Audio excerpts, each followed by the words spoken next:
Hi, இன்றைக்கி resin art கிளாஸோட டே 3 வீடியோவில் நம்ம எப்படி ஒரு அழகான ஃபிங்கர் பிரிண்ட் கிச்சன் அப்புறம் ஃபோட்டோ கிச்சன் எப்படி பண்ணுறதுன்னு பார்க்கலாம்.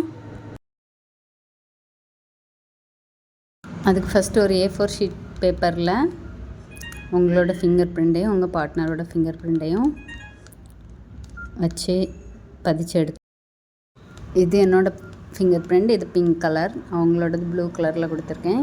உங்களுக்கு பிடிச்ச கலர் இல்லை சும்மா இங்க் வச்சு அப்படி உங்களுக்கு பிடிச்ச மாதிரி எடுத்துக்கோங்க. இப்போ நமக்கு ஃபிங்கர் பிரிண்ட் ரெடியாக இருக்குது. நீங்கள் ஃபிங்கர் பிரிண்ட்டுக்கு பதிலாக ஃபோட்டோ கூட யூஸ் பண்ணலாம். ஸ்டெப் 2 என்னென்னா லேமினேஷன். நம்ம இன்றைக்கி லேமினேஷன் வந்து செலோ டேப் வச்சு தான் பண்ண போகிறோம். அதுக்கு நான் ஒரு செலோ டேப் எடுத்து அதை நம்ம யூஸ் பண்ண போகிற ஃபிங்கர் பிரிண்ட்டு பேப்பர் இல்லை ஃபோட்டோனாலும் அதுக்கு மேலே வச்சு இந்த மாதிரி டைட்டாக அழுத்தி விட்டுக்கலாம். அதில் ஏதாவது இது சுருக்கம் மாதிரி இருந்ததுன்னா அதையும் நம்ம வந்து கொஞ்சம் அழுத்தி விட்டுக்கணும். இப்போ நம்ம பேக் சைட்லேயும் அதே மாதிரி பண்ண போகிறோம். என் கையில் இருக்க இங்க் வந்து ரெசின் பிக்மெண்ட் தான். பேக் சைடில் நம்ம கவர் பண்ணியாச்சு. இனிமேல் இதை நமக்கு தேவையான ஷேப்பில் கரெக்டாக கட் பண்ணி எடுக்கணும். நீங்கள் லேமினேட் பண்ண முடிஞ்சால் லேமினேட் கூட பண்ணிக்கலாம். இந்த செலோ டேப் வச்சு லேமினேட் பண்ணுறது எப்படின்னு தனியாக ஒரு ஷார்ட்ஸ் மாதிரி அப்லோட் பண்ணுறேன். ரெசின் ஒர்க் பண்ணும்போது நீங்கள் கண்டிப்பாக க்ளவுஸ் போட்டுக்கோங்க. நான் இது கொஞ்சம் அவசரமாக பண்ணதுனால போடலை. இப்போ நான் மோல்டை க்ளீன் பண்ண போகிறேன். அதுக்கு நான் செலோ டேப்பை வீடியோவில் கட்டுற மாதிரி சுற்றி எடுத்திருக்கேன். இனி அதில் நம்ம சும்மா டச் பண்ணி அழுத்தி வச்சு எடுத்தோன்னா அதில் உள்ள தூசியெல்லாம் அந்த செலோ டேப்லேயே ஒட்டி வந்துடும். இது கொஞ்சம் பழைய மோல்டு, அதனால் கொஞ்சம் நல்லா க்ளீன் பண்ணிகிட்ருக்கேன். புது மோல்டு ஃப்ரெஷ்ஷாக இருந்துச்சுன்னா நீங்கள் க்ளீன் பண்ண வேண்டாம். இப்போ நான் வந்து ஆல்ரெடி ஃபஸ்ட் வீடியோவில் காட்டின மாதிரி ரெசின் அண்ட் ஹார்ட்னர் மிக்ஸ் பண்ணி எடுத்தேன்.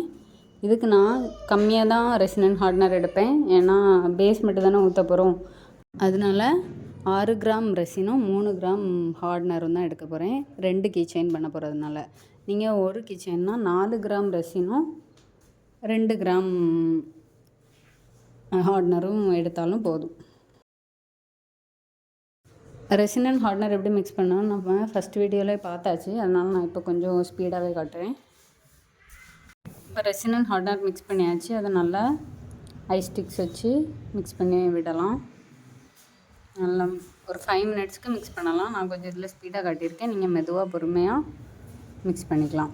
கிறிஸ்டல் கிளியராக வந்ததும் 5 மினிட்ஸ் மிக்ஸ் பண்ணதும் அதை ஒரு 5 மினிட்ஸ் அப்படியே டச் பண்ணாமல் வச்சுக்கலாம். அப்போ தான் அந்த பபிள்ஸ் எல்லாம் நமக்கு வந்து உடஞ்சி அழகாக கிடைக்கும். மிக்ஸ் பண்ணும்போது எப்படியும் நமக்கு பபிள் ஃபார்ம் ஆகிருக்கும், அதெல்லாம் உடஞ்சி கிடைக்கும். நான் இதில் இப்போது ரெட் கலரில் ஆல்கஹாலிக் இங்கு யூஸ் பண்ணியிருக்கேன். ஆல்கஹாலிக் இங்கு ஓப்பன் பண்ணும்போது, பாட்டிலை ஓப்பன் பண்ணும்போது எனக்கு கையில் கொஞ்சம் சிந்திட்டு நீங்கள் வந்து கொஞ்சம் கேர்ஃபுல்லாக க்ளவுஸ் போட்டு மிக்ஸ் பண்ணுங்கள். ரெசினில் பிக்மெண்ட் ஊற்றிட்டு அதை திரும்ப நம்ம ஒரு 3 to 4 மினிட்ஸ்க்கு மிக்ஸ் பண்ணிவிட்டு அதை ஒரு 2 மினிட்ஸ் டச் பண்ணாமல் வச்சுக்கலாம். இப்போ நம்ம ஆல்ரெடி க்ளீன் பண்ணி வச்சுருக்கக்கூடிய மோல்டில் அந்த ரெசினை ஊற்றி ஸ்ப்ரெட் பண்ணி விட்டுக்கலாம். கிளிட்டர்ஸ் வேணால் நீங்கள் இதுக்குள்ளே ஆட் பண்ணலாம். இல்லை ஒரு சைட் மட்டும் கிளிட்டர் வேணுன்னா அதையும் அதில் ஆட் பண்ணி எடுத்துக்கலாம்.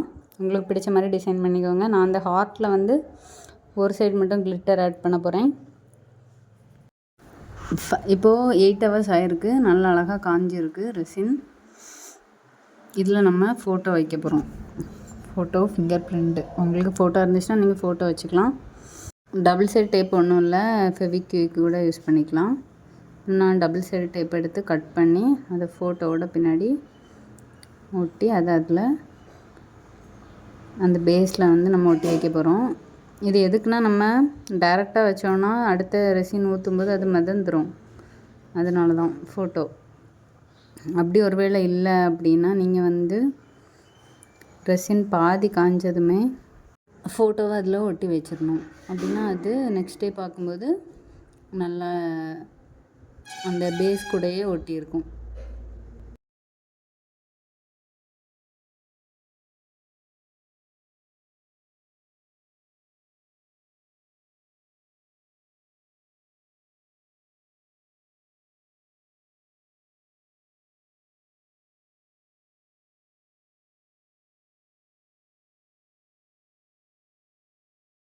ஃபோட்டோ ஒட்டி வச்சாச்சு. இப்போ நம்ம அடுத்த லேயரை ஊற்ற போகிறோம்.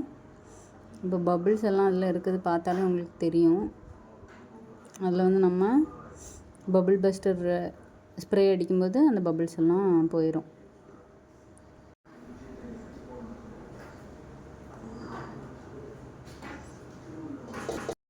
இப்போ பார்த்தாலே உங்களுக்கு தெரியும் அந்த பபிள்ஸ் எல்லாம் நம்ம ஊற்றுனதுக்கப்புறமாவும் ஒவ்வொன்றா பர்ஸ்ட் ஆகிட்டுருக்கத.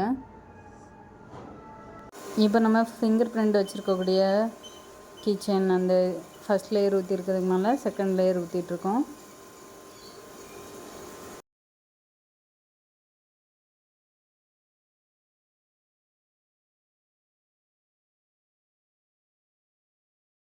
பாருங்கள், நெக்ஸ்ட் டே நம்ம கிச்சன் ரெடியாக இருக்குது. அழகாக இருக்குது, பார்த்தாலே தெரியும். இப்போ நம்ம இதில் ஹேண்ட் ட்ரில்லர் வச்சு ட்ரில் பண்ண போகிறோம் கீச்செயின் ஹூக் மாட்டுறதுக்கு.